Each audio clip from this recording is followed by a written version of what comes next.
Good morning dear students. Welcome to professor S P Goyal's IAS classroom. प्रिय विद्यार्थियों, आपको पता है कि नॉर्थ इंडिया में इस टाइम जो है कड़ाके की ठंड पड़ रही है और मुझे आज फीवर था, लेकिन आपका प्यार और आपके जो कमेंट्स आते हैं उसके बावजूद मैंने जो है इसके आज 2 घंटे एक्सट्रैक्ट किया, पूरा एनालिसिस किया अखबारों में दोनों में, और निकाल के लाया आपके लिए क्वेश्चंस, क्योंकि यूपीएससी ये नहीं देखता कि आपके पास कितना समय है। तो एक मैं आपको और बताना चाहता हूँ बात। जब आप किसी भी कोचिंग सेंटर के नोट्स लेते हैं, वो नोट्स जो है आपको ये नहीं बताते क्या पढ़ना है। मान लीजिए 1000 पेज के दे दिए, अब ये न्यूज़पेपर जो है ना 12 पेज का आता है, मैं इसमें से 2-3 पेज देता हूँ आपको, जो आपके 15 मिनट में खत्म हो जाते हैं। आपको ये नहीं बताता यूपीएससी क्वेश्चन बैंक का क्वेश्चन इस तरह से फॉर्म होगा, ऐसे फ्रेम होगा। तो मैं हमेशा पेपर सेटर बन के आपको रोजाना बताता हूँ, पेपर सेटर बन के जो ना निकालता हूँ। तो आप मेरी वीडियो को ज्यादा ज्यादा देखें। और मैं समझ नहीं पा रहा हूँ कि 60% अभी भी जो ना सब्सक्राइब नहीं किया। भाई आप कमेंट में बताइए कोई और बढ़िया मिल रही है आपको, लेकिन मेरे क्वेश्चन ओरिजिनल है। मान लिया और भी कोई मिल रही है तो मेरे क्वेश्चन तो उनमें मिलेंगे नहीं, क्योंकि मैं तो अपने सुबह 2-3 घंटे लगाता हूँ एनालिसिस पे। दूसरा पॉइंट, जिन्होंने तैयारी स्टार्ट नहीं करी, ये सोचते हैं हम जो ना इस बार तो इतनी अच्छी तैयारी नहीं हुई, 2025 से देंगे। 2025 में भी आपको ऐसे नजर आएगा कि तैयारी है ही नहीं। अब भी तैयारी स्टार्ट कर सकते हो मेरे साथ। मैं आपको करंट अफेयर्स का कोशिश मेरी रहती है, करंट अफेयर्स का एक तो आपको स्किल बता दी मैंने कि कैसे निकालने, और आप निकालने भी लग गए। मैं कमेंट बॉक्स में देखता हूँ आप ना 2-4 क्वेश्चन एक्स्ट्रा निकालते हो, और मेरी आपसे ये भी सबमिशन है कि मैं कोई चीज छोड़ जाता हूँ। मान लिया मैंने 4-5 क्वेश्चन छोड़ दिए, रह गए, मतलब स्किप हो गए, तो आप निकाल दीजिए वो। तो हमारा इतना बड़ा ये जो है एक फैमिली है, इसमें आप क्वेश्चन निकालेंगे, मान लो 10 क्वेश्चन रोज एक्स्ट्रा निकल गए, तो हमारे 10 तैयार हो गए क्वेश्चन। कई बच्चे निकाल रहे हैं, मैं देख रहा हूँ। एक बच्चे का मेरे पास केरला से आया कमेंट कि सर मैं जो है पुअर हूँ, I belong to a poor family, I can not afford coaching. Coaching की तो भैया यूपीएससी कोचिंग को तो मानती नहीं है। ये तो आपके कई बार तो पेरेंट्स ये कहते हैं कोचिंग लो, एक एक माइंड में ये है भी बिना कोचिंग तो हो ही नहीं सकता। मैं प्रिलिमिनरी के तो मैं कह रहा हूँ कि प्रिलिमिनरी की कोई कोचिंग की कहीं पे भी कोचिंग लोगे तो आपका टाइम वेस्ट होगा। हाँ, ये जो मॉक इंटरव्यू है या कोई आंसर राइटिंग, कोई ऐसा प्रोफेसर है ऑप्शनल का, मतलब लर्निंग प्रोफेसर है, वो आपको क्वेश्चंस के मॉडल आंसर दे रहा है, मॉडल आंसर बता रहा है, वो तो अलग चीज है। लेकिन प्रिलिमिनरी के तो मैं देख रहा हूँ जैसा पेपर आता है ऐसे ऐसे क्वेश्चन आते हैं। अब मैं एक दिन को क्वेश्चन आपको बता रहा था, ये भी कुछ टर्माइट जो है ये भी मीथेन गैस प्रोड्यूस करती है, ये मुझे भी नहीं पता था। एग्रीकल्चर साइंटिस्ट होते हैं, ऐसे बहुत सारे क्वेश्चन है जो कि उस सब्जेक्ट वाले को भी नहीं पता होता, क्योंकि बड़ी कॉमन सेंस के क्वेश्चन पूछती है यूपीएससी। और एक चीज मैं आपको बता रहा हूँ, यूपीएससी आपको गवर्नेंस भी सिखाती है। जैसे आपको स्ट्रेस होता है, इन दिनों में आपको स्ट्रेस हो रहा है, लेकिन जब आप नौकरी ज्वाइन करोगे, जब डीसी बन जाओगे, तब भी ये स्ट्रेस झेलने की आदत पड़ जाएगी आपको, बियर करने की। इसलिए स्ट्रेस देती है, ये आपको वैसा माहौल क्रिएट करती है, आपकी कैपेसिटी बिल्डिंग कर रही है यूपीएससी आगे के लिए, गवर्नेंस के लिए। ये नहीं है। अब जो आपको यूपीएससी इन दिनों में पढ़ा रही है, मान लिया कोई संविधान के आर्टिकल है, सीआरपीसी है, या कोई बिल है नए क्रिमिनल जस्टिस सिस्टम के, कोई भी है, सुप्रीम कोर्ट की जजमेंट है, ये सारे आपको इसलिए इनमें से निकाल रहे हैं कि आप गवर्नेंस में परफेक्ट हो जाओ जाके।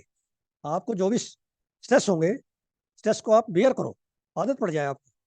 स्ट्रेस तो उन्होंने देना है, आगे नौकरी में भी रहेगा स्ट्रेस, ये नहीं है एक बार आईएएस बन गए तो स्ट्रेस ही नहीं होगा। एक आपके पेरेंट्स का कई बार माइंड में ये होते हैं बिना जो ना कोचिंग के तो आप जो है आईएएस बन ही नहीं सकते। जब वहाँ देखते हैं बड़ी बड़ी बिल्डिंग में जाते हैं, तो ये लगता है जो अफोर्ड कर सकते हैं तो फटाफट फीस दे देते हैं, 2-2 लाख रुपए। भाई मैं समझता हूँ प्रीलिमिनरी की फीस तो आपकी जीरो है, मतलब वेस्ट चली गई। ये मैं लिख के दे सकता हूँ, टोटली वेस्टेज है, क्योंकि क्वेश्चन ही नहीं है। अब मान लिया उन्होंने जो ना 2000 पेज दे दिया, उसमें से 2 क्वेश्चन आगे लिख देते हैं, हमारे 2 क्वेश्चन आगे, 2000 पेज में कौन पढ़ेगा इनको। तो आज हम चलते हैं आज के हिंदू और द इंडियन एक्सप्रेस क्वेश्चन और न्यूज एनालिसिस पे। अभी द हिंदू में डाटा पॉइंट पे आपके वीक में 2-3 क्वेश्चन मेन के आते हैं, और प्रीलिमिनरी के जरूर आते हैं। और ये शुरू के 2-3 पैरा होते हैं ना, आपने डाटा बिल्कुल नहीं याद करना, डाटा देखना ही नहीं इसमें बिल्कुल भी, यूजलेस डाटा है। सिर्फ आपने ये जो ना जीआई प्रोडक्ट, जैसे जीआई टैग्स देता है किसको है और उसका क्या फायदा है।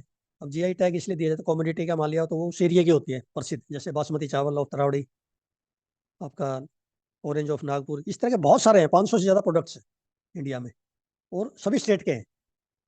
उससे ये होता है कि जो वहाँ पे जो एक तो ट्रेड अच्छा हो जाता है, उसका फार्मर्स को अच्छा प्राइस मिलता है जीआई टैग मिलने के बाद।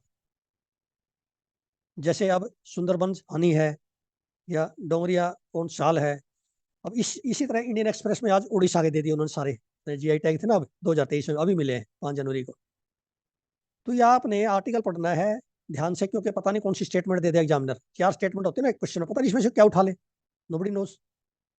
तो ये सारे 2-3 पैराग्राफ ना शुरू के बिना डेटा वाले, वो सारे आपने पढ़ के नोट्स बनाने, नोट्स नहीं बने तो यूजलेस, ठीक है ना। अब एक आर्टिकल देखिए इसमें, उसमें भी आ गया, जब व्हाट इज जीआई टैग, ये कितना इंपॉर्टेंट है। अब ये लिख दोगे ना आप इसमें से 2-3 लाइन, बस एक दो एग्जांपल दे दो, ये आपका मेन में पूछ सकते हैं। कौन सी आइटम को मिलता है, कल्चरल एग्रीकल्चर कम्युनिटी अकाउंट देता है, लाइक दैट। अब ये देखिए कितना अच्छा आर्टिकल आया है एक्सप्लेन पेज पे, ये सारी दे रखी है इन्होंने जो भी मिले हैं जीआई टैग।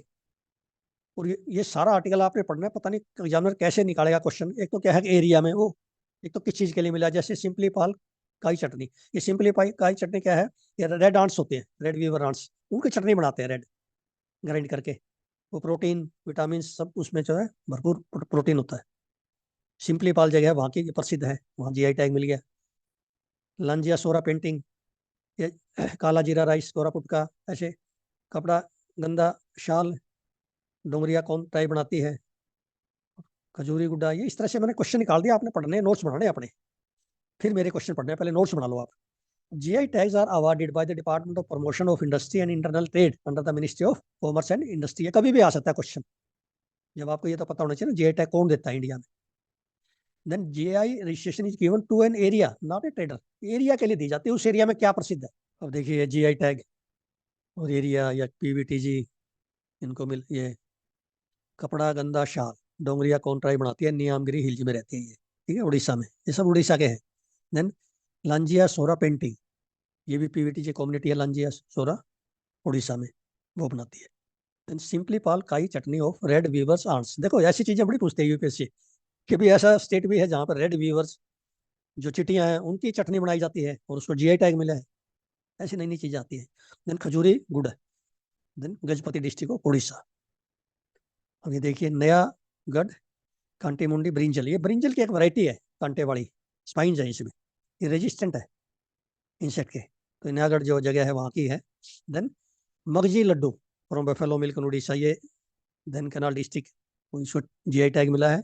खजूरी गुड्डा मैंने बताया, पतली गुड़ भी कहते हैं इसको उड़ीसा में। काला जीरा राइस, ये कोरापुट का है, इंडिजिनस वैरायटी है। अब ये आदित्य एल1 पे ना आता रहेगा, इसको इतना ध्यान से पढ़ो आप। मैंने इसको ना एक क्वेश्चन ऐसा निकाला जो इसमें से जो है मुश्किल से निकलता है, स्टेटमेंट से निकालो कंसेप्ट। अब कंसेप्ट निकालिए, कैसे निकालते हैं कंसेप्ट, देखो इसमें क्वेश्चन देखना मेरा, मैंने कंसेप्ट निकाल दी इसमें से। Photosphere is much cooler than sun's core, core का टेम्परेचर तो बहुत ज्यादा है। Then chromosphere is hotter not cooler, chromosphere photosphere से होटर है, ये मुझे भी नहीं पता था, तो इसी में लिखा हुआ है ये। इस तरह की स्टेटमेंट बड़ी आती है यूपीएससी में। तो कोरोना, अब ये कोरोना सन का पार्ट है, ये एमिट करता है ultra violet radiation and X rays, जो हमारे स्किन को कैंसर कर देता है, ये वो है। और ये एटमोसफेयर में से गुजरता है, आपको सभी को पता है। Then the sun produces heat and light through nuclear fusion inside its core, ये सब एनसीईआरटी का है, ये स्टैटिक। देखो न्यूज़पेपर में स्टैटिक भी आते हैं 50% क्वेश्चन। अब ये साइंस पेज पर रोजाना मैं एक क्वेश्चन देता हूँ आपको, पता नहीं क्या पूछ लें यूपीएससी एग्जामिनर का, कोई भरोसा नहीं है भाई। देखिए अब इसमें मैंने जो क्वेश्चन देखे इसमें सीधा ही, अब ये मिशनर इफेक्ट है भाई, मिशनर इफेक्ट मान लिया आ गया 2 नंबर का, यदि आपने नहीं पढ़ा तो कोई जो है कर ही नहीं सकता। असल में तो इसको ऐसे क्वेश्चन को कोई भी नहीं करता, कोई हाथ नहीं लगाता, किसी को नहीं पता होता एक्सेप्ट कोई फिजिक्स का कोई जो है जिसने फिजिक्स में की हो एमएससी पीएचडी, वो तो कर जाते हैं इस तरह के। तो मिशनर इफेक्ट जो है ये याद रखना, सुपर कंडक्टिविटी से है, बस इतना याद रखें आपके नंबर आ जाएंगे। LK99, ये भी जो है super conductivity at room temperature pressure है, जो कि पिछले साल भी आया था, साउथ कोरिया के साइंटिस्ट ने क्लेम किया था और इस पर काफी कंट्रोवर्सी आई थी। तो आपने सिर्फ ये याद रखना, ये दोनों जो है सुपर कंडक्टिविटी से रिलेटेड है। इस पे आर्टिकल रोजाना आ रहे हैं, use carbon border tax, carbon border adjustment mechanism क्या है ये, कब से लागू होगा, 2026 से जो है ये टैक्स लेना शुरू कर दें कार्बन इंटेंसिटी। इसका मतलब ये है जैसे हमारे यहाँ से आयरन गया, फर्टिलाइजर गए यूरोपियन कंट्री में, वो उस पर टैक्स लेंगे, क्योंकि ये जो है ग्रीन हाउस गैस निकली है जो जितनी भी ना, उससे उसके वजह से लेंगे। तो आपने इस आर्टिकल को पढ़ के, ये CBAM आपके 2 नंबर का एग्जाम में आएगा, या मेन में तो आएगा ही, क्योंकि ये बार बार जो है न्यूज़पेपर में आ रहा है। Carbon border adjustment mechanism of European Union intends to tax carbon intensive products coming into the European Union from 2026।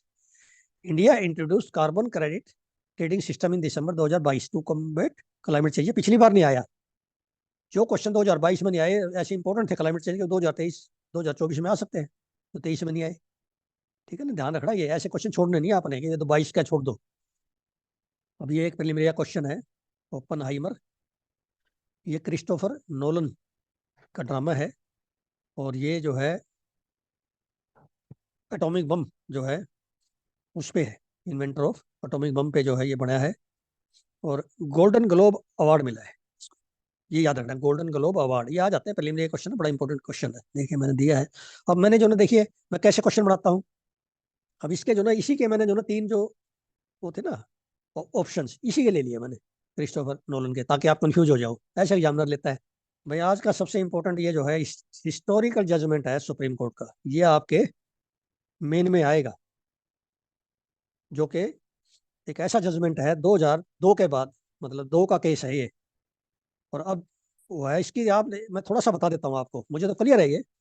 क्या था कि जब ये गोधरा कांड हुए थे, उसमें उसके बाद इनके साथ रेप हो गया था बिल्किस बानो, और इनकी फैमिली के जो ना जो है पूरी फैमिली को जो है मार दिया था। और ये जो औरत थी 5 मंथ्स की प्रेग्नेंट थी, और मॉब ने जो ना इसका रेप किया था। तो क्या हुआ कि गुजरात से जो है केस ये ट्रांसफर किया गया बॉम्बे, और सीबीआई इसकी इंक्वायरी कर रही थी, सुप्रीम कोर्ट ने सीबीआई को दिया ये केस। और उसके बाद ये जो ना वहां से इनको उम्र कैद की सजा मिली थी बॉम्बे कोर्ट से, फिर हाई कोर्ट में भी बरकरार रख दी थी। लेकिन क्या हुआ कि पिछले वर्ष आपने देखा होगा न्यूज़पेपर में भी काफी आया था ये केस, गुजरात गवर्नमेंट ने इनकी सजा को माफ कर दिया, और इनको छोड़ दिया पूरी तरह से, ये 11 कन्विक्ट से जो, और देवर फेलिस्टेटेड। तब जो है, अब ये इसमें कंट्रोवर्सी क्या है, तो आपने इवेंट्स जो ना फ्लो चार्ट में बढ़ा ले क्या क्या हुआ, और उसके बाद जो है अब सुप्रीम कोर्ट की जजमेंट आई है कि उनको वापिस जो है ना, जितने कन्विक्ट थे वापिस जेल भेज दिया गया, जो गैंग रेप किया था। ये बहुत बड़ी जजमेंट है, और ये आपके आएगी, डायरेक्ट नहीं आती। कई बार बिल्किस बानो केस नहीं पूछेंगे आपको, ऐसा पूछ लेंगे रूल ऑफ लॉस में जो ना कोई क्या है, जैसा कोई घुमा के पूछेंगे, तो उसमें आपने बिल्किस बानो का नहीं लिखा तो एग्जामिनर रूल ढूंढेगा आपके क्वेश्चन में, आंसर में। अब ये मैंने मोटा मोटा बता दिया, इसको आपने पढ़ना है। और मैं एक चीज और बता देता हूँ आपको, ये जो है आर्टिकल में से यदि आपने नोट्स बना लिए, आप यदि फिर भी कोचिंग सेंटर के नोट्स बनाते हैं ना, तो इसका मतलब आप you are wasting your time, your approach is not okay. ठीक है, अब मैंने ये क्वेश्चन बना दिया इसका, critical examine the rule of law in the light of recent landmark judgement of the Supreme Court in the Bilkis Bano case. और ये अगले 10 साल तक क्वेश्चन जो है इंपॉर्टेंट है, 10-15 साल तक, ये भी ध्यान रखना है। इसी साल में आगे भी आएगा ये, क्योंकि ये तो लैंडमार्क जजमेंट है सुप्रीम कोर्ट की। अब ये देखिए मैंने एसए का क्वेश्चन बना दिया इसमें से, justice must not only be done but must also be seen to be done, इसमें नजर आ रहा है, जस्टिस भी हुआ है और नजर भी आ रहा है, इसका एसए, ये मैं एडिटोरियल में से मैंने निकाला है।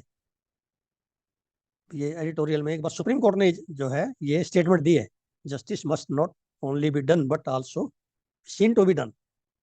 ठीक है ना, ऐसे क्वेश्चन आते हैं, ऐसे ऐसे आएंगे, पहले तैयार कर लो ऐसे ऐसे। फिर ये बच्चों मेरी कोशिश ये रहेगी, व्यूअर के बाद भी मैं कोशिश ये करूंगा कि रोजाना आपको वीडियो ना बंद हो, क्योंकि आप रोजाना इंतजार करते हैं। मुझे बड़ा फील होता है जब आप इंतजार करते हैं और मैं वीडियो ना दूं, तो मेरी एक एज प्रोफेसर एक जिम्मेवारी है। हालांकि अब इस एज में जो ना कई बार बीमार हो जाता है, इतना इम्यूनिटी नहीं होती, लेकिन वो कोई एक्सक्यूज नहीं है मेरे लिए, आपका इंपॉर्टेंट है मेरे लिए। आप प्रीलिमिनरी में सेफ हो जाओगे, मेरे सारे बच्चे प्रीलिमिनरी कर जाएंगे ना, तो मैं समझूंगा कि मैं सफल हो गया। तो आप सबसे पहले तो सब्सक्राइब कीजिए, 60% लोग जैसे मैंने बताया ना वो सब्सक्राइब नहीं कर रहे। आपको सारी वीडियो मिलती रहेंगी, लाइक कीजिए, शेयर कीजिए, ताकि जैसे केरला में जो बच्चा बैठा है ना, वो कहता है मैं पुअर फैमिली से हूँ, भाई कोई बात नहीं, हम आपके साथ हैं, वी आर विद यू। आपको ऐसे ऐसे क्वेश्चन, सारे क्वेश्चन ऐसे निकाल के देंगे जो आपको आते नहीं है, और मुझे भी नहीं आते ज्यादातर। हम ऐसे क्वेश्चन निकालते हैं न्यूज़पेपर से, और ऐसे एग्जामिनर का होता है। ये कोई जरूरी नहीं है एग्जामिनर को भी ये क्वेश्चन आते हैं, एग्जामिनर भी देख के ही बनाता है। मान लिया मैं पेपर बनाता, मुझे नहीं आते थे, तो मैं जरूर देता हूँ क्वेश्चन, मुझे नहीं आता ये। Thank you very much.